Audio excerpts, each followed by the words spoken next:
तर बघा विद्यार्थी मित्रहो, की आजच्या लेक्चरमध्ये मी MST CET 2024 ची जी मार्किंग सिस्टीम आहे, म्हणजे जी इंजिनिअरिंग किंवा त्याच्याशी संलग्नित किंवा फार्मसीची जी एंट्रन्स एक्झाम असते त्याच्यासाठी लागणारी जी MST CET 2024 मार्किंग स्कीम आहे ती मी आजच्या लेक्चरमध्ये काय करणार आहे, डिस्कस करणार आहे।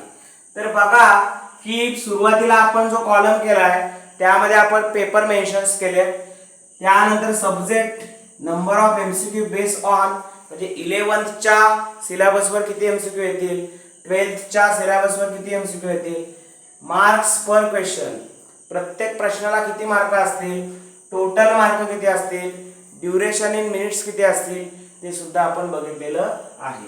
तर विद्यार्थी मित्र बघा की पेपर 1 ला म्हणजे पेपर 1 तर त्यामध्ये कोणता सब्जेक्ट येतो, पेपर 1 मध्ये मॅथमॅटिक्स येतो आणि 11th चे 10th क्वेश्चन येतात अप्रॉक्सिमेटली, एखादा वर खाली होऊ शकतो पण 10th क्वेश्चन येतात मॅक्सिमम। तर बघा पेपर 1 हा मॅथमॅटिक्सचा आहे, त्याच्यामध्ये 10th क्वेश्चन हे 11th चे येतात आणि 40 क्वेश्चन हे 12th चे येतात।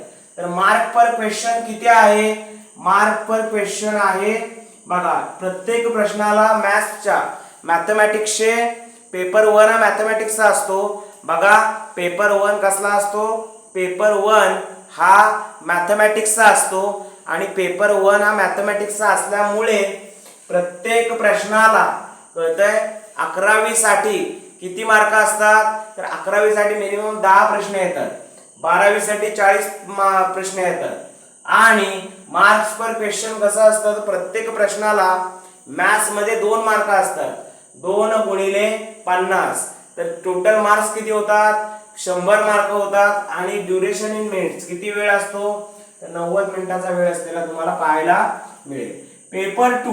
पेपर 2 मध्ये फिजिक्स आणि केमिस्ट्री हे कंबाईन असतं आणि बघा की 11वीच्या बेसिस वरती फिजिक्सचे 10 प्रश्न येतात आणि केमिस्ट्रीचे सुद्धा 10 प्रश्न येतात, त्यानंतर 12वीच्या बेस वरती 40 प्रश्न येतात फिजिक्सचे आणि केमिस्ट्रीचे 40 प्रश्न येतात।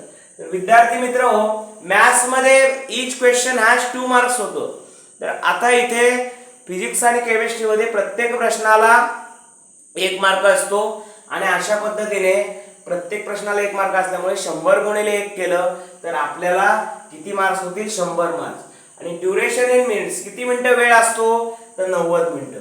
पेपर 3 आहे तो म्हणजे बायोलॉजी, बायोलॉजीचे 11वीच्या बेस वरती 20 क्वेश्चन येतात आणि 12वीच्या बेस वरती 80 क्वेश्चन्स येतात आणि प्रत्येक प्रश्नाला 1 मार्क असतो, ईच क्वेश्चन हॅज 1 मार्क, त्यामुळे 100 झालं आणि ड्युरेशन इन मिनिट्स किती झालं 90।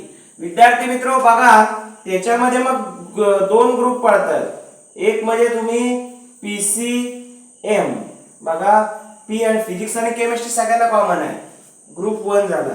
ग्रुप 2 आहे तो कुठला आहे PCB।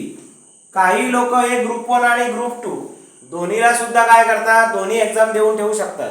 तर विद्यार्थी मित्र बघा आजच्या लेक्चर मध्ये मी इथेच थांबतोय आणि ही कसली मार्किंग स्कीम आहे, MST CET 2024 ची मार्किंग स्कीम आहे।